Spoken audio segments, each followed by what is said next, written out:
This week in immigration, we saw a classic example of a mistake many people make when dealing with the immigration system. And that's the mistake of believing that the system is set up so that good people can stay and bad people have to leave. I want to tell you a little bit about the story of Roberto Beristain. Roberto Beristain and his wife Helen live in Indiana, or they did until recently. Helen is a United States citizen. Roberto was not a United States citizen. They've been married since 2001. They have children together. Roberto owns a restaurant in their hometown and has no criminal record. When the election came up last year, Helen voted for Donald Trump. She knew that her husband was undocumented, but she believed the president when he said, "I'm simply going to get the bad people out of the country and let the good people stay." Well, unfortunately, Helen and Roberto found out this week that that's not the way the system works. Roberto, who has a work permit, had been checking in with ICE every year as he was required to do. In March, when he checked in, he was told that he had to go back to Indiana. And in Indiana, he was detained by ICE. He was held in a detention center while Helen and their attorney and their friends tried to find a way for someone to hear them so they could make the case that Roberto was a good person and didn't need to be deported.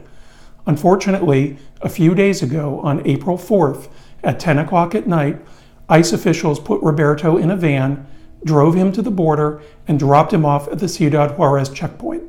And he is now staying in an immigrant shelter in Ciudad Juarez, in a country that he hasn't been to for more than 20 years.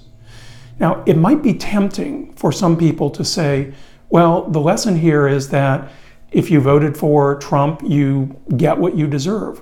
That is not the lesson that anybody should learn from what happened to Helen and Roberto.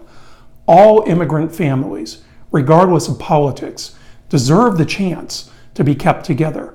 Helen's only mistake was believing that the immigration system was set up to do that, to separate good people from bad people and allow good people to stay and make bad people leave. But anybody who has any experience in the immigration system knows that's not the way the system works. It should work that way. But to work that way, the system is going to have to change. And the only way the system will change will be if enough people know the reality of how it really works. Until it does, people believing that the whole purpose of the system is for the government to separate good from bad, that is a false and dangerous hope. And unless this system gets changed, stories like Helen's and Roberto's will not be unusual. They'll become the norm.